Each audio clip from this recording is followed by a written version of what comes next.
Hello everyone, this is Shannon English Academy. Welcome to my YouTube channel. So, yesterday we learned about the English alphabet and some information. ඉතින් අද මම අරගෙන අවිල්ලා තියෙන්නේ consonant letter එකකට vowel letter එකක් එකතු කරලා sounds හදාගන්නේ කොහොමද කියලා.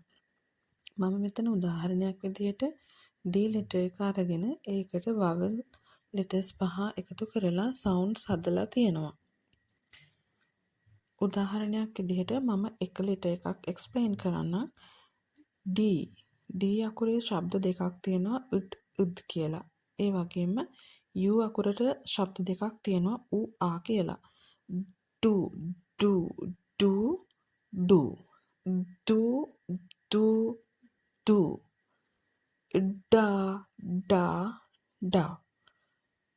da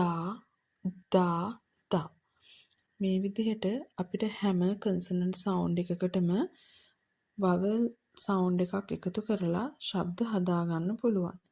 මෙන්න මේ ක්‍රමයට පුංචි දරුවන්ට ශබ්ද හදාගෙන වචන උච්චාරණය කරන්න කියලා දෙනවා නම් ඒගොල්ලන්ට ඉක්මනින්ම වචන කියවන්න, ඉංග්‍රීසි වචන පහසුවෙන් කියවන්න හදාගන්න හරිම ලේසියි.